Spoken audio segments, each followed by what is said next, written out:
I spent 50 years making sure every single second was perfectly accounted for. But I never realized that I was actually counting down to absolute zero. I built a marriage of perfect silence, thinking that silence was peace. Now the silence is the loudest thing in this empty, dusty house. I wish I could explain to you the silence of the operating room at 3 in the morning. It is a specific kind of quiet, heavier than anywhere else on earth. For 40 years, that silence was my sanctuary. I remember the ritual of it more vividly than I remember my own wedding vows. The smell of betadine, the rough texture of the scrub brush against my skin, the way the world narrowed down to a 4-inch square of illuminated tissue under the microscope. You see, in that room, I wasn't just a man. I wasn't a husband who forgot to take out the trash, or a father who didn't know how to talk to his son about bullies. I was a god. That sounds arrogant, I know, but when you have a stranger's life literally pulsing in your fingertips, when you are the only thing standing between a father of 3 and the grave, the rush is intoxicating. It is the ultimate addiction. I told myself I was doing it for the greater good. That was the lie I repeated every time I missed a birthday, every time I stayed late to chart notes that could have waited, every time I chose a conference in Geneva over a summer vacation in Maine. I convinced myself that my ambition was actually an act of service. I looked at the bank accounts, the tuition payments for private schools, the large house in the suburbs, and I thought, I am a good provider. I thought the currency of love was security. I treated my career like a high-maintenance patient that required constant monitoring, believing that my family was a stable system that would just run on autopilot. I was building a monument to my own competence, brick by brick, surgery by surgery. But I never stopped to check the foundation.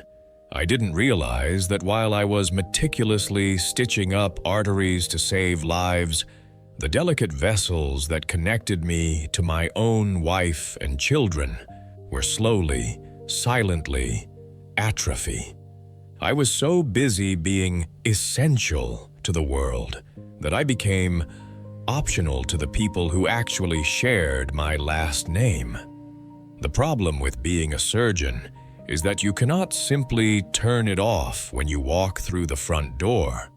You spend 18 hours a day training your brain to be objective, efficient, and emotionally detached.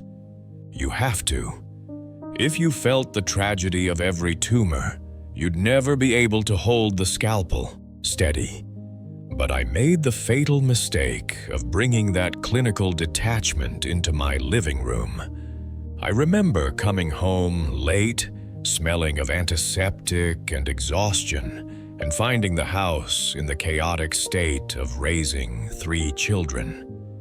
Instead of a father, I became a consultant.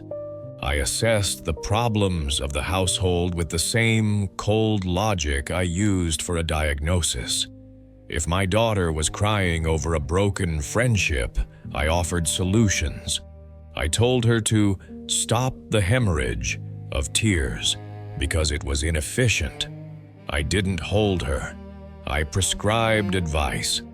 I treated their emotions like symptoms, annoyances to be managed, fixed, or medicated so I could get back to my rest. My wife became less of a partner and more of a head nurse, someone I expected to have everything prepped and ready for me. I stopped asking her how she felt. I only asked if the tasks were done. We stopped fighting, which I thought was a sign of a good marriage. I know now that silence isn't peace. It's just the absence of pulse. We were roommates drifting through a sterile environment I insisted on keeping clean and quiet. I remember one evening, my youngest son ran into my study to show me a drawing. I didn't even look up from my medical journal. I just pointed to the door and said, "Not now. I'm working." I didn't yell. I was calm. I was precise. I was surgical.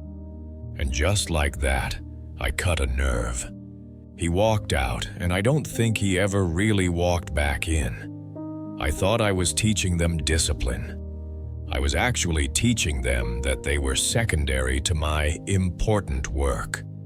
There is a specific moment I keep replaying in my mind, my memento mori, though I felt immortal at the time. It was the night of my induction as chief of neurosurgery. It was the pinnacle, the summit, the thing I had climbed 40 years of slippery, blood-slicked ladders to reach. It was a black tie gala, crystal glasses, speeches about my gifted hands and my visionary leadership. I stood at the podium, blinded by the spotlight, accepting a heavy glass trophy that felt like validation for every missed dinner and every weekend shift. That same night was my son's closing night in his high school play. He had the lead role. He had asked me to come months in advance. "It's just one night, Dad," he had said, and I had said yes. I promised. But then the gala date was moved, and the choice was made for me.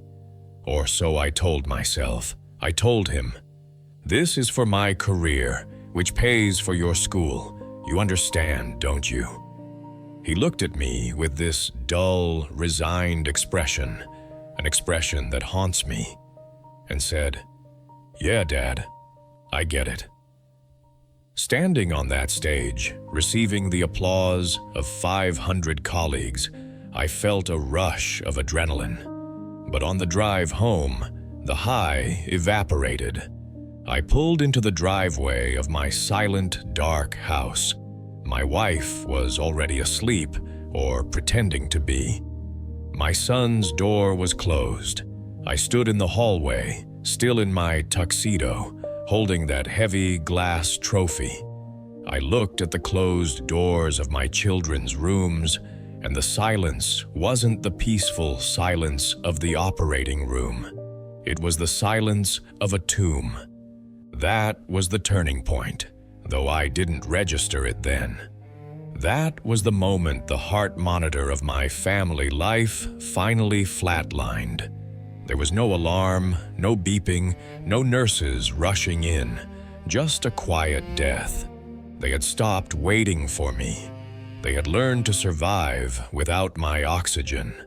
I had won the award, but I had lost the audience that actually mattered.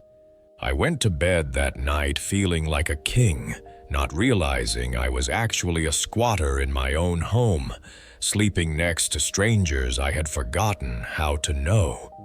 Retirement didn't arrive like a celebration. It arrived like a diagnosis I wasn't prepared for. When I finally hung up my white coat, I expected a sense of relief, perhaps a feeling of mission accomplished. Instead, I faced the most terrifying thing a surgeon can encounter: a loss of function. For the first few months, I still woke up at 4:30 a.m., my body flooded with cortisol, ready to fight death. But there was no fight. There was only coffee, the morning paper, and a silence in this house that was so loud it made my ears ring. The pager, that device that had dictated the rhythm of my life for decades, was gone. And with it went my relevance. The important people, the hospital administrators, the ambitious fellows, the grateful patients, they all faded away. It turns out they didn't love me. They needed me. And once the need was gone, the phone stopped ringing. I was left alone in this beautiful, sterile museum of a home I had paid for but never really lived in. But the hardest part wasn't the silence of the phone. It was the politeness of my children. They are adults now, successful, busy.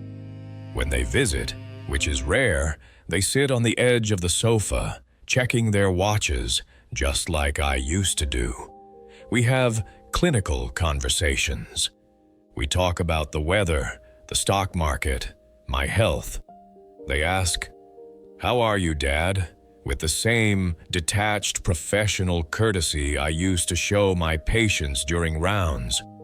There is no warmth, there is no messiness, there is no love, only obligation. I look at my son, now a father himself, and I see a stranger. I try to offer him advice, to bridge the gap, but he looks at me with a wall behind his eyes. I realize now that you cannot perform surgery on a relationship that has been dead on the table for 20 years. I gave them everything money could buy, but I withheld the only thing that actually appreciates in value: my presence.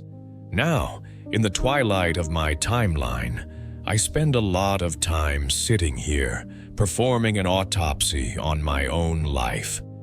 I look at these hands. The skin is thinning, the veins are prominent, and there is a slight tremor now. A tremor that would have ended my career back then. These hands saved thousands of people. I have opened skulls, clipped aneurysms, and removed tumors the size of golf balls. I have literally held human thought and memory in my palms. But as I sit here, surrounded by my awards and my clean glass shelves, I have to ask myself, what was the cost? I used to believe that legacy was what you built. It was the wing of the hospital named after you, the techniques you published, the lives you extended. But I was wrong. That isn't legacy. That is just history. And history fades. The patients I saved, they are grateful, yes, but they went on to live their lives, and eventually, they will die too. They don't think about me at the dinner table. They don't miss me on Christmas morning. The true legacy is what you leave in the hearts of the people who sleep under your roof. I traded that legacy for the applause of strangers. I realize now that I was a master at saving lives, but a failure at living one. I treated my life like a medical emergency, always rushing, always fixing, always prioritizing the crisis over the chronic needs of my family. I thought I had infinite time to fix the relationships at home. I thought, I'll make it up to them after residency, then after I make chief, then after I retire. But time is the one thing you cannot synthesize in a lab. You cannot stitch a childhood back together. You cannot resuscitate a marriage once the oxygen has been cut off for too long. I am a man who conquered the brain, the most complex organ in the universe, yet I failed to understand the simple, beating heart of my own home. I know many of you watching this are in the middle of your own residency, whatever that looks like for you. You are building, climbing, grinding.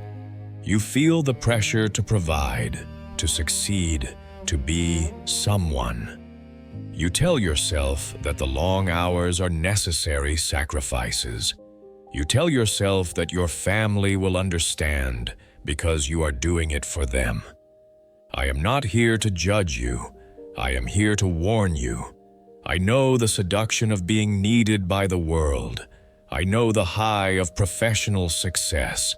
But I am telling you from the finish line that the applause stops. The lights go out. And when they do, you don't want to be standing alone on the stage.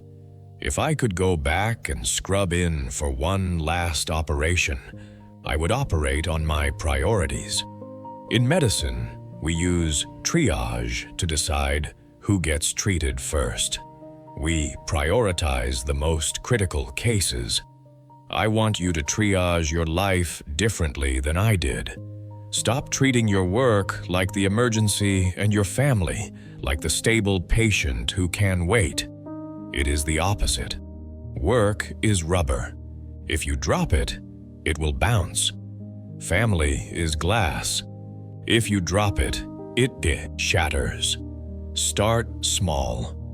Put the phone away when you walk through the door. Look your partner in the eyes, not through them.